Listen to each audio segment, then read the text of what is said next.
ಗುರುಭ್ಯೋ ನಮಃ. ಶ್ರೀಮಾತ್ರೇ ನಮಃ.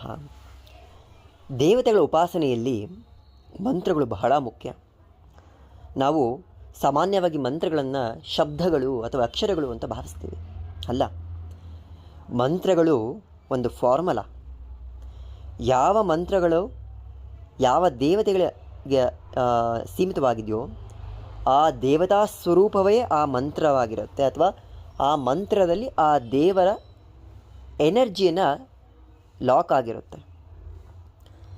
ಹೇಗೆ ನಾವು ಆ ಮಂತ್ರವನ್ನು ಜಪಾನುಷ್ಠಾನದ ಮೂಲಕ ಜಪಿಸ್ತಾ ಹೋಗ್ತೀವಿ, ಆ ಮಂತ್ರ ಶಕ್ತಿ ಎನ್ನುವುದು ನಮಗೆ ತಿಳಿತಾ ಹೋಗುತ್ತೆ.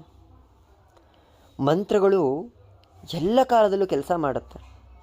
ಮಂತ್ರಕ್ಕೆ ಮಾವಿನಕಾಯಿ ಉದುರುತ್ತಾ ಅನ್ನುವ ಗಾದೆ ಮಾತಿದೆ. ಮಂತ್ರಕ್ಕೆ ಮಾವಿನಕಾಯಲ್ಲ, ಮಾವಿನ ಮರವನ್ನೇ ಬೀಳಿಸುವ ಶಕ್ತಿ ಇದೆ. ಆದರೆ ಅದನ್ನು ಪ್ರಯೋಗ ಮಾಡುವ ವಿಧಾನ ಗೊತ್ತಿರಬೇಕು. ನಮಗೆ ಮಂತ್ರಗಳು ಹೇಗೆ ಅಂದರೆ ಇದು ರಾ ಮೆಟೀರಿಯಲ್. ಅದನ್ನು ನಾವು ಹೆಂಗೆ ಬಳಸ್ಕೊಳ್ತೀವಿ ಹಂಗೆ ಅದನ್ನು ಆಕಾರ ಕೊಡ್ತಾ ಹೋಗ್ತೀವಿ. ಮಂತ್ರಗಳು ಚಾಕು ಇದ್ದ ಹಾಗೆ. ಆ ಚಾಕುವಿನಿಂದ ತರಕಾರಿ ಕಟ್ ಮಾಡಿ ಅಡುಗೆ ಮಾಡಿ ಸಾವಿರಾರು ಜನಕ್ಕೆ ಊಟನೂ ಹಾಕ್ಬೋದು. ಅದೇ ಚಾಕುವಿನಿಂದ ಅಷ್ಟೇ ಸಾವಿರಾರು ಜನರ ಹತ್ಯೆಯನ್ನು ಮಾಡಬಹುದು. ಆ ಚಾಕುವನ್ನು ಬಳಸುವ ವ್ಯಕ್ತಿಯ ಮನಸ್ಥಿತಿಯ ಮೇಲೆ ಇರುತ್ತೆ. ಹಾಗೆ ಮಂತ್ರಗಳು ಯಾವುದೇ ಮಂತ್ರವಾದರೂ ಎಲ್ಲ ಕೆಲಸವನ್ನು ಮಾಡುತ್ತೆ. ಮಾರಣ, ಮೋಹನ, ವಶ್ಯ, ಉಚ್ಚಾಟನ. ಆ ಸಂದರ್ಭಕ್ಕೆ ಬಳಸುವ ವಿಧಾನ ಗೊತ್ತಿರಬೇಕು. ಶ್ರೀವಿದ್ಯೆಯ ಜಗನ್ಮಾತೆಯ ಮಂತ್ರಗಳನ್ನು ಕೂಡ ಎಲ್ಲ ಕೆಲಸಗಳು ಷಟ್ಕರ್ಮ ಪ್ರಯೋಗಗಳಲ್ಲಿ ಬಳಸ್ತಾ ಹೋಗ್ತಾರೆ. ಆದರೆ ಲೋಕ ಕಲ್ಯಾಣಾರ್ಥವಾಗಿ ಮೋಕ್ಷ ಮಾರ್ಗದಲ್ಲಿರು ಅಥವಾ ಜಗನ್ಮಾತೆಯನ್ನು ಸಾಕ್ಷಾತ್ಕರಿಸಿಕೊಂಡು ಅವಳ ಪ್ರೀತಿ ಬೇಕು ಅನ್ನುವಾಗ ಈ ಮಾರ್ಗಗಳ ಅವಶ್ಯಕತೆ ಇರೋದಿಲ್ಲ, ಆ ಶಕ್ತಿಯ ಅವಶ್ಯಕತೆ ಇರೋದಿಲ್ಲ. ಅದಕ್ಕೆ ಸಾಧನೆಗಿಂತ ಭಕ್ತಿ ಬಹಳ ಮುಖ್ಯ. ಮಂತ್ರವನ್ನು ಭಕ್ತಿಯಲ್ಲಿ ಬಳಸ್ಕೊಂಡಾಗ ನಿನ್ನ ಏಳಿಗೆ ಆಗುತ್ತೆ, ನಿನ್ನ ಉದ್ಧಾರವಾಗುತ್ತೆ.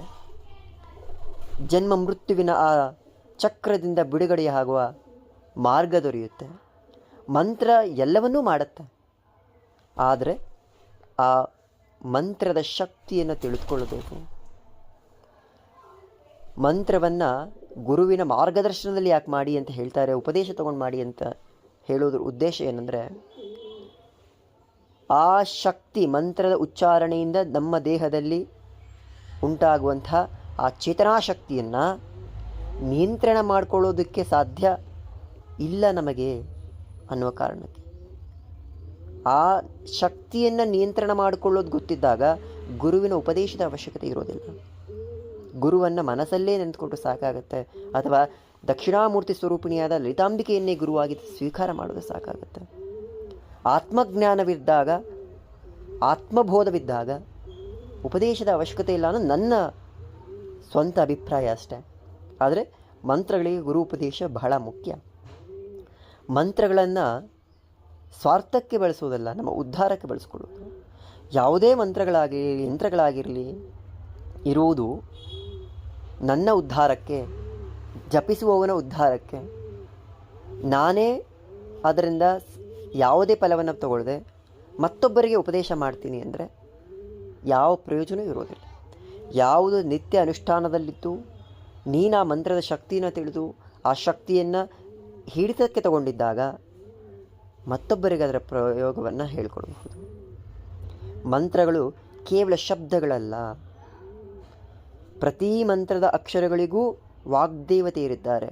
ಅದಕ್ಕೆ ಲಲಿತಾ ಸಹಸ್ರನಾಮವನ್ನು ಆ ವಾಗ್ದೇವಿಯರೇ ಹೇಳಿದ ಕಾರಣಕ್ಕೇನೆ ಅದನ್ನು ಮಹಾಮಂತ್ರ ಅಂತ ಹೇಳ್ತೇವೆ. ನಾವು ಉಚ್ಚರಿಸುವ ಪ್ರತಿಯೊಂದು ಅಕ್ಷರಗಳಿಗೂ, ಪ್ರತಿಯೊಂದು ಶಬ್ದಗಳಿಗೂ, ವ್ಯಂಜನಗಳಿಗೂ ಒಂದೊಂದು ದೇವತೆಯ ಶಕ್ತಿ ಇದೆ. ಹಾಗೆಯೇ ಆ ದೇವತಾಶಕ್ತಿಗಳೆಲ್ಲರೂ ಸೇರಿ ತಮ್ಮ ಶಕ್ತಿಯನ್ನು ಅಥವಾ ತಮ್ಮ ವಿವೇಚನೆಯನ್ನು ಆ ಜಗನ್ಮಾತೆಯೆಡೆಗೆ ಕೇಂದ್ರೀಕರಿಸಿ ಸ್ತುತಿಸಿದ್ದೆವು ಲಲಿತಾ ಸಹಸ್ರನಾಮವನ್ನು. ಆ ಲಲಿತಾ ಸಹಸ್ರನಾಮವನ್ನೇ ಮಂತ್ರವಾಗಿಟ್ಟು ನಿತ್ಯ ಪಾರಾಯಣ ಮಾಡ್ತಾ ಹೋದರೆ ಅದು ಬಹಳಷ್ಟು ಮಂತ್ರಗಳನ್ನು ನಿನಗೆ ತಂದುಕೊಡುತ್ತೆ. ಎಲ್ಲೋ ಹುಡ್ಕೊಂಡು ಹೋಗೋ ಅವಶ್ಯಕತೆ ಇರೋದಿಲ್ಲ. ಆ ಲಲಿತಾ ಸಹಸ್ರನಾಮದಲ್ಲಿ ನಾನು ಹಿಂದೆ ಹೇಳಿದಾಗ 2 ಬೀಜಾಕ್ಷರಗಳಿದೆ ಕಣ್ಣಿಗೆ ಕಾಣುವ ಹಾಗೆ, ಹ್ರೀಂಕಾರ ಕ್ಲೀಂಕಾರ. ಹ್ರೀಂ ಮಾಯಾ ಬೀಜ, ಕ್ಲೀಂ ಕಾಮ ಬೀಜ.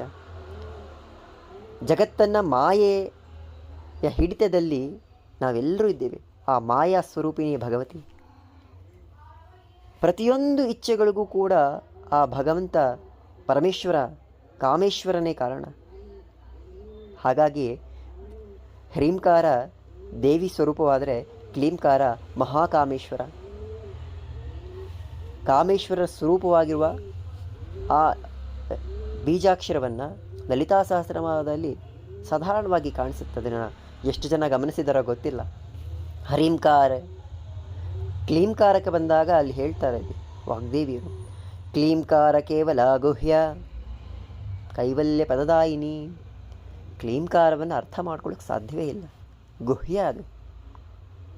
ಎಷ್ಟು ಆಳಕ್ಕೆ ಇಳಿದರೂ ಅದರ ಅರ್ಥ ತಿಳ್ಕೊಳ್ಳೋಕೆ ತುಂಬ ಕಷ್ಟ. ಅದರ ಶಕ್ತಿ ಏನು ಅನ್ನೋದನ್ನು ಅರಿಲಿಕ್ಕೆ ಸಾಧ್ಯ ಇಲ್ಲ. ಹರೀಂಕಾರವೂ ಹಾಗೆ. ಹರೀಂ ಸ್ವತಃ ದೇವಿ. ಹರೀಂಕಾರ ಪಂಜರಶಿಖಿ ಅಂತ ಹೇಳ್ತೀವಿ. ಅವಳದಲ್ಲಿ ಗಿಳಿಯಂತೆ ಬಂಧಿತಳಾಗಿದ್ದಾಳೆ. ಲಲಿತಾ ಪರಮೇಶ್ವರಿಯನ್ನು ಉಪಾಸನೆ ಮಾಡುವವರಿಗೆ ಅಥವಾ ಯಾವುದೇ ದೇವಿಯ ಸ್ವರೂಪವನ್ನು ಪ್ರೀತಿಯಿಂದ ಅವಳಿಚ್ಛೆಯಿಂದ ಉಪಾಸಿಸುವವರಿಗೆ ಮಂತ್ರಗಳು ಬಹುಬೇಗ ಒಲಿಯುತ್ತೆ.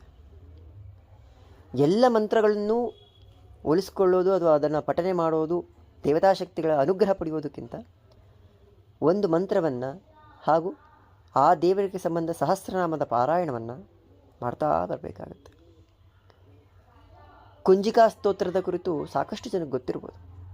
ಆ ಕುಂಜಿಕಾ ಸ್ತೋತ್ರವೇನಿದೆಯಲ್ಲ, ಸಿದ್ಧ ಕುಂಜಿಕಾ ಸ್ತೋತ್ರ ಅಂತ ಹೇಳ್ತೀವಿ. ಆ ಸ್ತೋತ್ರ ಪಾರಾಯಣ ಮಾಡುವಾಗೆಲ್ಲ ಆ ಕಂಪನಗಳ ಶಕ್ತಿಯನ್ನು ಅನುಭವಿಸ್ತೀವಲ್ಲ, ಅದರ ಅದ್ಭುತ. ಐಂ ಹ್ರೀಂ ಕ್ಲೀಂ ಚಾಮುಂಡಾಯೈ ವಿಚ್ಛೈ.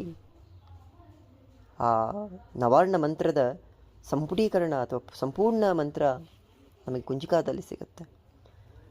ಐಂಕಾರ ಸೃಷ್ಟಿರೂಪಾಯೇ ಹ್ರೀಂಕಾರಿ ಪ್ರತಿಪಾಲಿಕಾ ಕ್ಲೀಂಕಾರ ಕಾಮರೂಪಿಣ್ಯೇ ಬೀಜರೂಪೇ ನಮೋಸ್ತುತೆ. ಚಾಮುಂಡಾ ಚಂಡಗಾತಿ ಚ ಏಕಾರಿ ವರದಾಯಿನಿ ವಿಚ್ಚೇ ಚ ಬೇದಾನಿತ್ಯಂ ನಮಸ್ತೆ ಮಂತ್ರರೂಪಿಣಿ.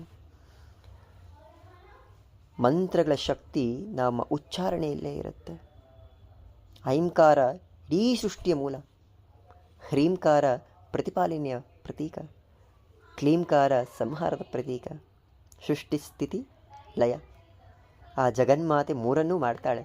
ಆ ಕಾರಣಕ್ಕಾಗಿಯೇ ಅವಳನ್ನು ತ್ರಿಪುರ ಸುಂದರಿ.